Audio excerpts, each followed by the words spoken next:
Hey developers, welcome back to Aram Dev Hub. In today's video, we are going to tackle a common challenge in modern web development, uploading and downloading large files. We'll be building a chunked file upload and download system using Rust with Aksum on the backend and Next.js on the front end.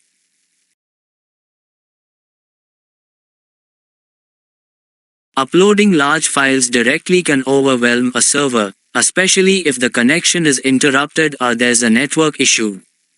In such cases, chunked file uploads break the file into smaller parts, allowing them to be uploaded piece by piece.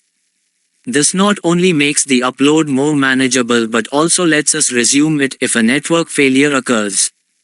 The same goes for downloading. Fetching a large file in chunks reduces memory strain and provides smoother progress handling. Today, we'll see how to implement this efficiently. Now, we're going to build a simple API for file uploads and downloads using Rust, the Aksum framework, and the Tokio async runtime. First, let's start by explaining the code from top to bottom. We'll go step by step so you can follow along easily. We're using the hash Tokio main attribute to define our asynchronous main function. This enables async execution and powers our server. Here's the code. We initialize our project with the Tokio async runtime by adding hash Tokio main to the main function. This allows us to use async and await keywords in our code. The fs create_dir_all function is used to create the directory uploads temp where files will be uploaded temporarily. We use unwrap to panic if the directory creation fails.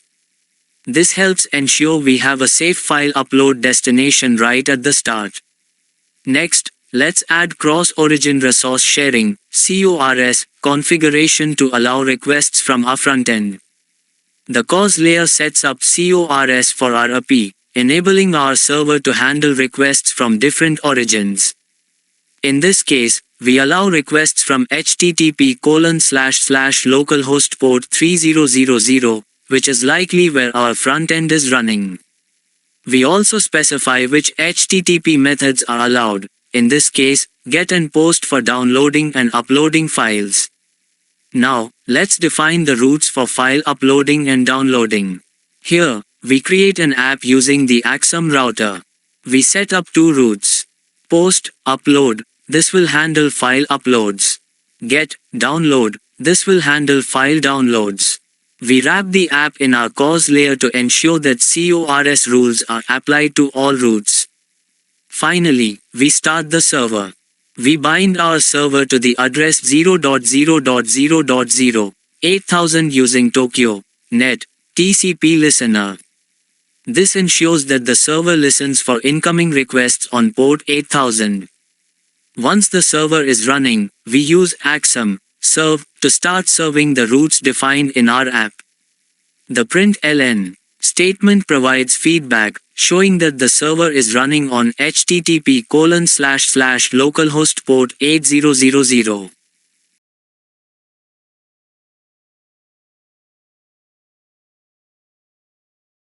Now, we're going to dive into a powerful feature, handling large file uploads by breaking them into smaller chunks using Rust and the Aksum framework.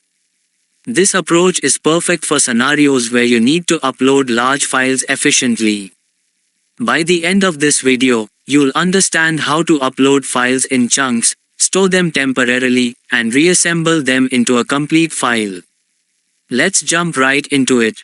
Let's start with the core function that handles uploading chunks of files. Here's the signature of our function. We're defining an asynchronous function called upload_chunk that accepts multipart form data.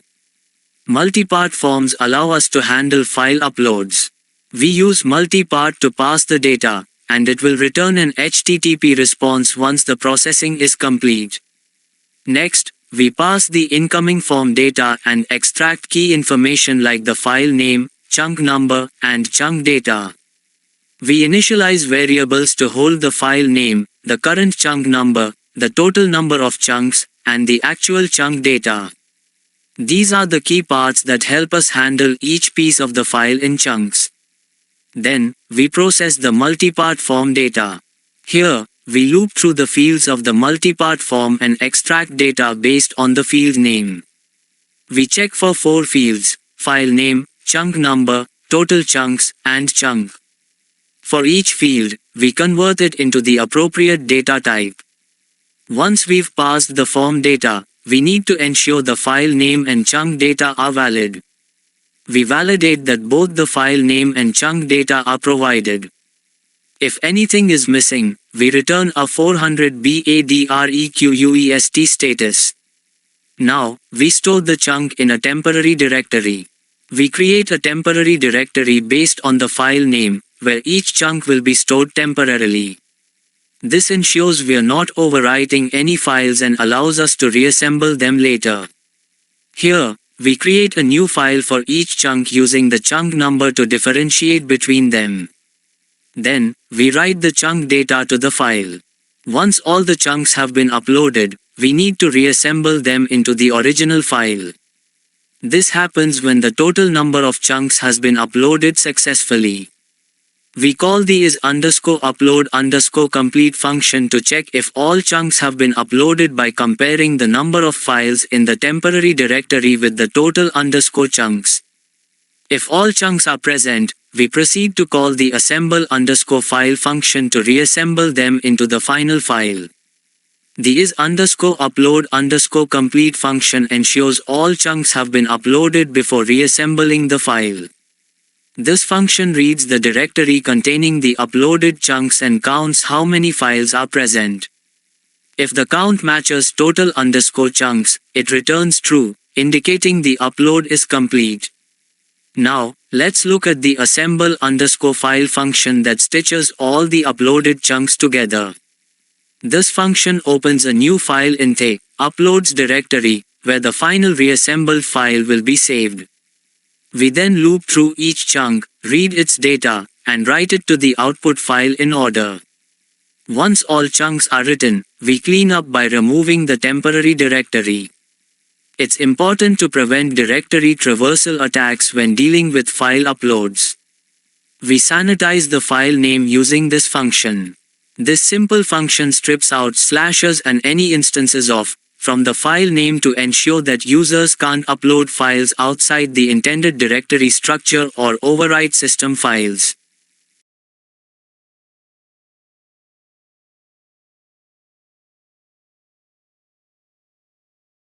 Now, we're going to build an essential feature for file-based web applications, downloading files in chunks using Rust and Axiom.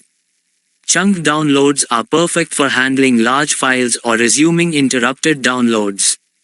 So, let's dive right in and learn how to implement this step by step.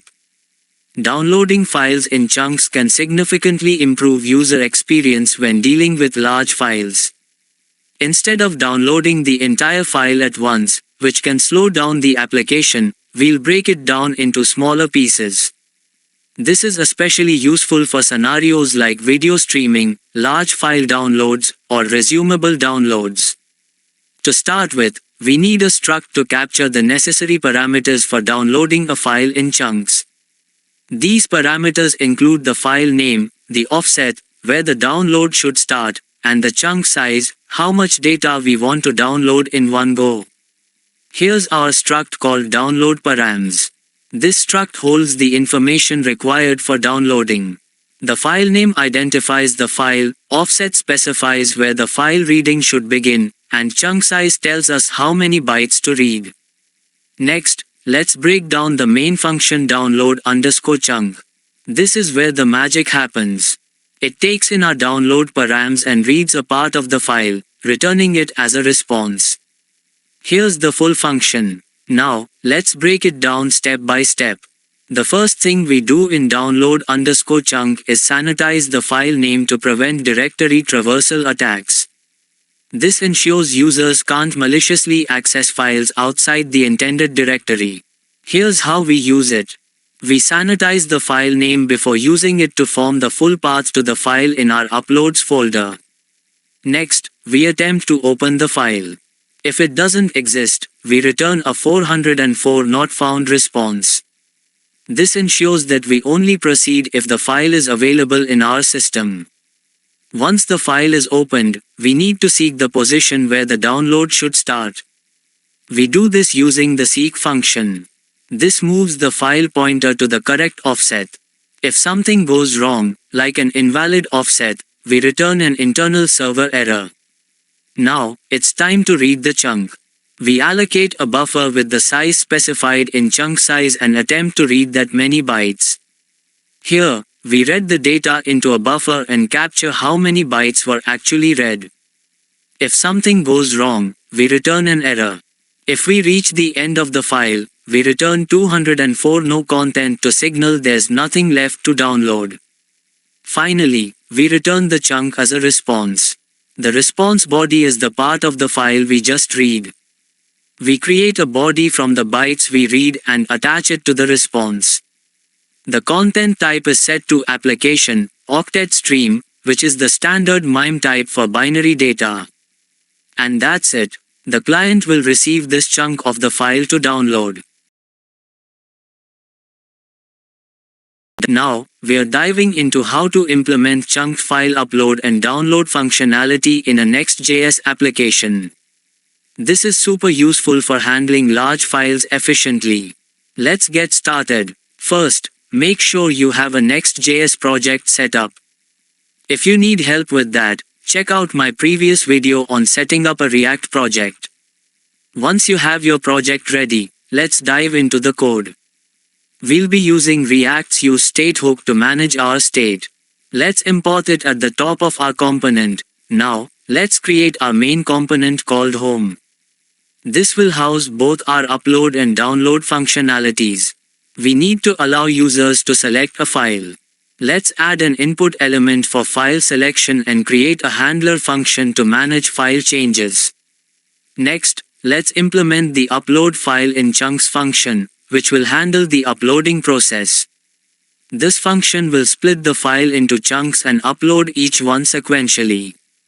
We also have a progress bar to keep track of the upload progress. Let's render this in our JSX.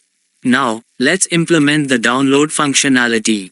We'll create the download file in chunks function to fetch the file in chunks. Finally, let's add a button for downloading the file. We can call the download function when this button is clicked. To summarize, we've successfully implemented chunked file upload and download functionality in our React app. We created a file input for uploads, handled progress tracking, and built the download functionality in chunks.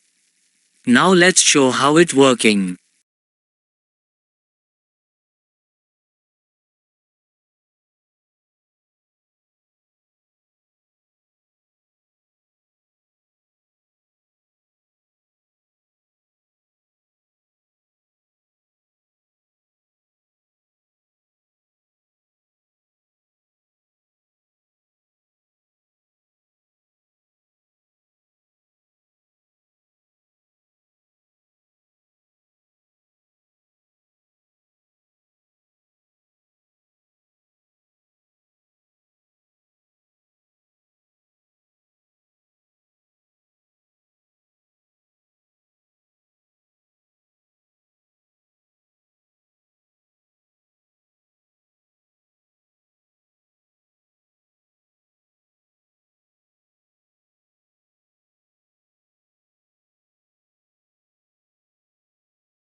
And that's it. You've successfully implemented chunked file upload and download in Rust with Axum and Next.js. This approach ensures your app can handle large files without overloading the server or crashing the browser. Feel free to explore and enhance this code by adding error handling or resuming interrupted uploads. Thanks for watching. If you found this video helpful, give it a thumbs up, subscribe for more Rust tutorials, and as always, happy coding.